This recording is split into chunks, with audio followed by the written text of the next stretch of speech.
हरे कृष्ण। पितरों के उद्धार का क्रम शास्त्रों में जैसे अवगत किया गया है, विशेष करके गृहस्थ आश्रम में जो व्यक्ति हैं उनको कम से कम यह सर्व पक्ष अमावस्या अथवा महालया अमावस्या में पितृपक्ष करना चाहिए। सविशेष विवरणी हम पहले से ही अवगत कराए थे। उस सूत्र में और एक पक्ष है। आज महालया अमावस्या के दिन ही देवी काली का प्राकट्य हुआ था। उनकी प्राकट्य तिथि जन्म तिथि है। जो काली पूजा होता है दीपावली के दिन, वो पूजा है। चंडमुंड का उन्होंने वध किया था। पूजा के क्रम अर्थात उनका विजय घोष यात्रा है, वो विजय घोष उत्सव है। जैसे दशहरा के दिन रावण का वध भगवान राम ने किया था, तथा दशहरा का दिन महिषासुर का वध भी देवी दुर्गा ने किया था। अलग अलग ही है, तो बहुत पुरातन कथा है दशहरा का कथा। जब तो उस सूत्र में आज देवी काली का प्रकट है। देवी काली उग्र स्वरूप है देवी भगवती का। तो या देवी सर्वभूतेषु शक्ति रूपेण संस्थिता नमस्तस्यै नमस्तस्यै नमस्तस्यै नमो नमः। शक्ति की स्वरूप है, सामर्थ्य है। शक्ति शक्तिमान जैसे कहा गया, भगवान शक्तिमान है तो राधा रानी उनकी आदि शक्ति है। वैसे ही उसी क्रम में जो सृष्टि क्रम हुआ है, महामाया सृष्टि में योग माया से महामाया का प्रकट हुआ है। तो महामाया जो सती हो या देवी पार्वती हो, उनकी उग्र स्वरूप देवी काली का प्राकट्य है चंडमुंड के वध के क्रम में, तथा असुरों का वध के क्रम में। इतनी ये उग्र थे और उग्र, और क्योंकि भक्तों को कष्ट देते थे असुर लोग, राक्षस लोग, तो वे सहन नहीं कर सकते हैं। इसी सूत्र में श्रीमद् भागवतम में भी जड़ भरत का जो उदाहरण प्राप्त किया गया है। जब दस्यु लोग जड़ भरत को कष्ट देना चाहे, उनको शरीर को विनष्ट करना चाहे, तो स्वयं काली का जो विग्रह था वह विस्फोट हो गया एवं उसी क्रम में वहां से साक्षात प्रकट रूप से देवी काली प्रकट होकर के उन दुष्ट दस्युओं का वध किए। तो भक्त वत्सल है, भगवान के परम भक्त हैं। जो परम भक्त होते हैं, दूसरे भक्त को कष्ट होता है, पीड़ा होता है, तो वे सहन नहीं करते, उसका समुचित दंड विधान करते हैं। उसी सूत्र में महामाया जो कि त्रिताप में जगत की माने दंडकारी शक्ति है, आदि भौतिक आदि दैविक आध्यात्मिक रूप में जो त्रिताप मिलता है जीवों को, वो देवी दुर्गा का ही त्रिशूल है। उसी क्रम में देवी भगवती का जो उग्र स्वरूप है, तामसिक स्वरूप है, वह देवी काली के रूप में आज के दिन प्रकट हुआ था। तो और आज के दिन और एक विशेष उत्सव हुआ था। संयोग से ब्रजलीला के क्रम में, जहाँ पे परिक्रमा मार्ग में हम आगे जाएंगे, इमली तला के आगे जस्ट, तो वहाँ पे भगवान जो युगल घाट का जो दिव्य कुंज है, वहाँ पे भगवान कृष्ण का एवं राधा रानी का अद्भुत लीलाएं संगठित हो रहा था, झूला लीलाएं।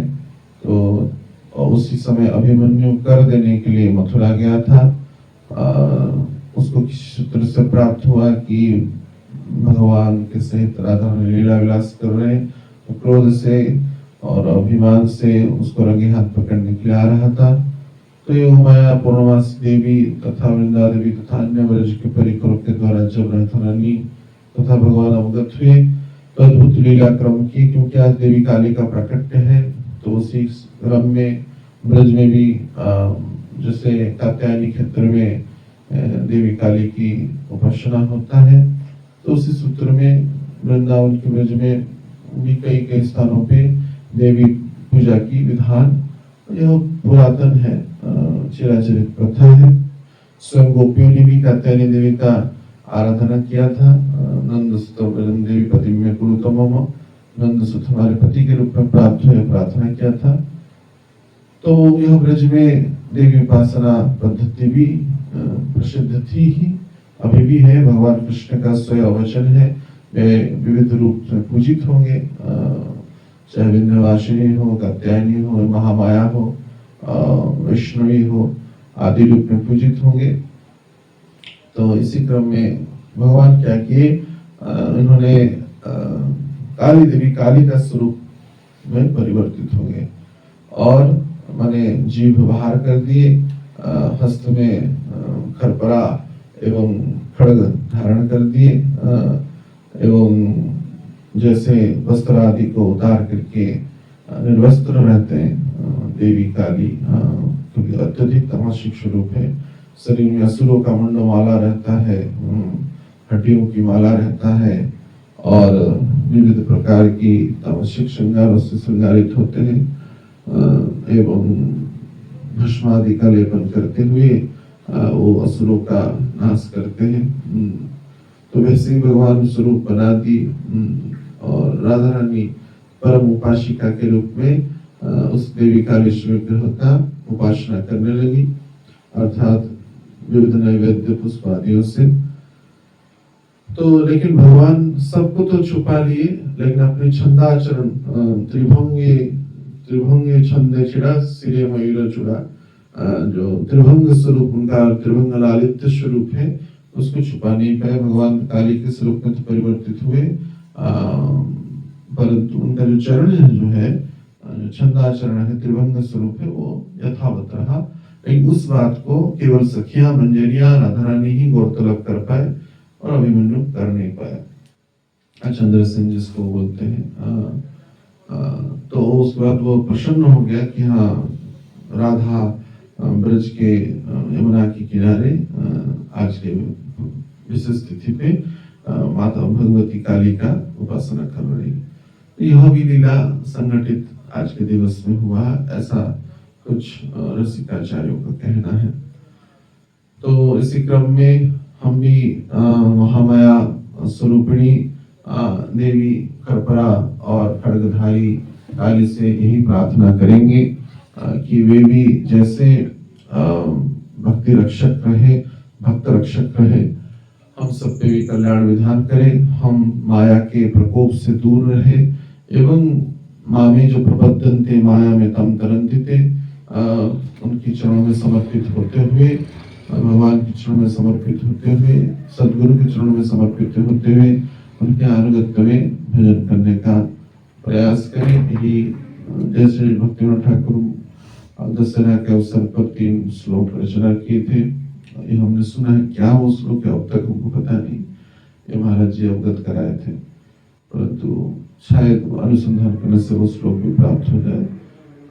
तो उसी सूत्र में हम वही प्रार्थना करें कि यह वे कृपा विलास करें एवं हमारा रतिमती भक्ति भगवान के चरणों में, सदगुरु के चरणों में निरंतर अविरल रूप से जीवन के अंतिम श्वास पर्यंत कायम रहे और प्रतिष्ठित रहे। बोलो देवी भगवती दुर्गा की, भगवत स्वरूपिणी काली माता की, महालय अमावस्या की। और आज उसी क्रम में पितृपक्षों की अंतिम श्राद्ध है। कल से दशहरा का जो क्रम जो है शुरू होता है, प्रतिपदा से नवरात्रि शुरू होता है। जैसे लास्ट ईयर हमने उस संदर्भ में भी चर्चा किया था, चंद्रघंटा से लेकर के आदि कुष्मांडा से लेकर ब्रह्मचारिणी आदि सब नवशक्ति है, बहिर्गत शक्ति है दुष्टों का नाश के लिए। अंतर्गत शक्ति जो जीवों को जीवनी शक्ति प्रदान करती है, जो राधा रानी का ही अभिन्न स्वरूप शक्ति है, चाहे वो विमला हो, आदियों का भी हम चर्चा किया था, जिस संदर्भ में शास्त्रोक्त क्रम में माध्वाचार्य संदर्भ अवगत कराए हैं। समय को अवसर होगा शायद उस संदर्भ पुनः हम चर्चा करें। शायद 3 शक्ति का चर्चा हुआ था। तो वह नवरात्रि क्योंकि अंतिम पड़ाव होता है, जो चतुर्मास के क्रम में जो माइक विचार बहुत बढ़ जाता है, जीवों की पतनादि विचार वृद्धि होते हैं, उसके अंतिम पड़ाव में यह अश्विन मास है। कार्तिक मास आता है वो क्षीण हो जाता है, माने ओजस शक्ति जो गिरता है ऊपर से उसकी क्षीणता आ जाती है, लेकिन रहता है कार्तिक में भी। परंतु आश्विन मास का यह जो अंतिम अंतिम तो शुरुआती पड़ाव है। तो नवरात्रि में माने जैसे तामसिक शक्तियां वृद्धि हो गई थी, जय महिषासुर चंड मुंडो हो, रक्तवीर हो आदि, वैसे ही उन शक्तियों का जो पूर्वगत प्रभाव है जीवों में बढ़ जाते, क्योंकि उस समय भी कोई ना कोई कालखंड में हम सब उपस्थित थे, तो उनकी सहभागी हुए होंगे या उनका विरोध किए होंगे या उनका सपक्ष किए होंगे, ये अवगत नहीं है।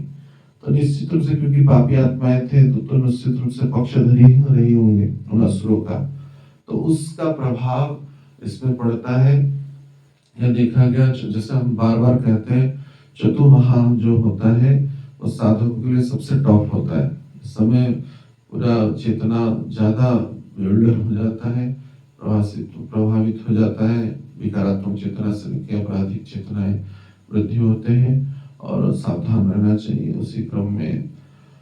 क्योंकि आश्विन मास का यह 2 महीना कैसे कैसे हमने मैंने, इसका अर्थ नहीं कि 12 महीना ही तो पदम पदम विपदा है इस कलिकाल में, लेकिन विशेष 4 माह सावधान रहना होता है जो तत्वों के कारण।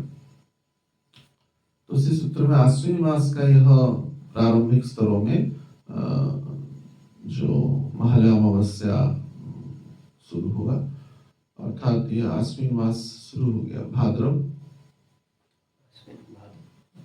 नहीं, ये भाद्रव तो नहीं, माने कृष्ण पक्ष, शुक्ल पक्ष प्रतिपदा है, और कृष्ण पक्ष के आश्विन माह का 15 दिन चला गया, 15 दिन है और 15 दिन, लास्ट 15 दिन, पहला 15 दिन तो पितृपक्ष है और अंतिम जो से नवरात्रि है और दशहरा का दशहरा एकादशी होते हुए शरद पूर्णिमा आ जाता है। कार्तिक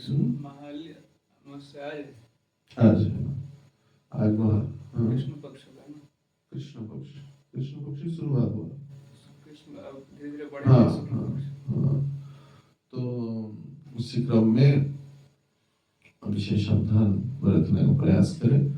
जीवन की सावधानी बंदों ही सावधान होते, जब तक ये जीवन है तब तक सावधानी बरतना ही है और सतर्क रहना है, तब जा करके हम सुरक्षित रहेंगे। और कुछ करना नहीं है, बड़ी प्रेम से आराम से भजन करना है, गुरु के अनुगत्य में उनकी आज्ञाओं का पालन करने का चेष्टा करना है। हरे कृष्णा कृष्णा कृष्णा हरे हरे, हरे राम राम राम हरे हरे। देवी भगवती काली स्वरूपा की जय। समस्त शक्ति के आधार श्रीमती राधा रानी की जय। उनकी प्रियतम शिष्य वेणुमाधव की जय।